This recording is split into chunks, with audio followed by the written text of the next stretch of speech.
Salut, je suis allé voir le nouveau film d'horreur Don't Breathe.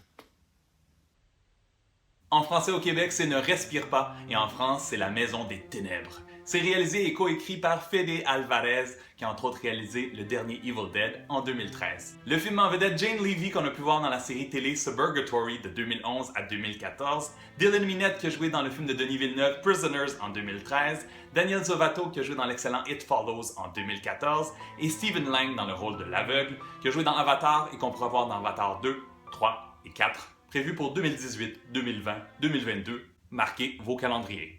Trois amis de Détroit font des vols à domicile. Ils planifient de rentrer chez un homme à la retraite, de lui voler son argent, ce qui leur permettra de déménager et de changer de ville. C'est le plan parfait parce que la victime est un aveugle. Après avoir drogué son chien, le trio entre par effraction pour trouver le gros lot, mais le vieil homme n'a pas dit son dernier mot en tant que vétéran de l'armée. Fucked up.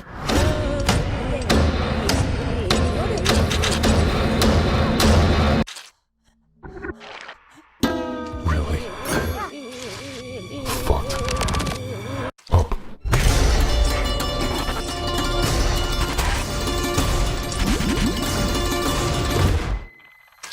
La première partie de Don't Breathe est plus suspense qu'horreur et me fait penser à l'excellent film de David Fincher, Panic Room, sorti en 2002, qui mettait en vedette Jodie Foster, Jared Leto et Kristen Stewart. C'est à voir si vous ne l'avez pas vu, et il y a quelques ressemblances avec les trois voleurs dans une maison.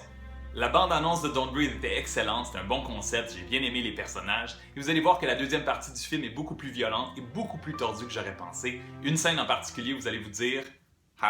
#so gross. C'est un film qui est très stressant presque tout le long. Les scènes complètement silencieuses sont très efficaces, mais c'est pas un film où vous allez nécessairement faire beaucoup de sauts.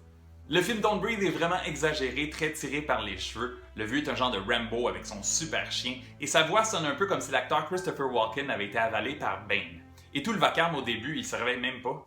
C'est un excellent été pour les films d'horreur avec The Conjuring 2 sorti en juin et Lights Out sorti en juillet. Vous pouvez retrouver mes critiques complètes de ces deux films dans la barre d'infos sous la vidéo. 3 films d'horreur à surveiller dans les prochaines semaines: Blair Witch le 16 septembre, Ouija Origin of Evil le 2 octobre et Rings le 28 octobre prochain.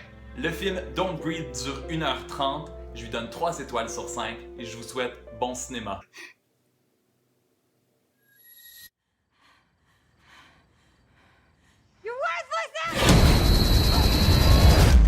Please let me go! Really?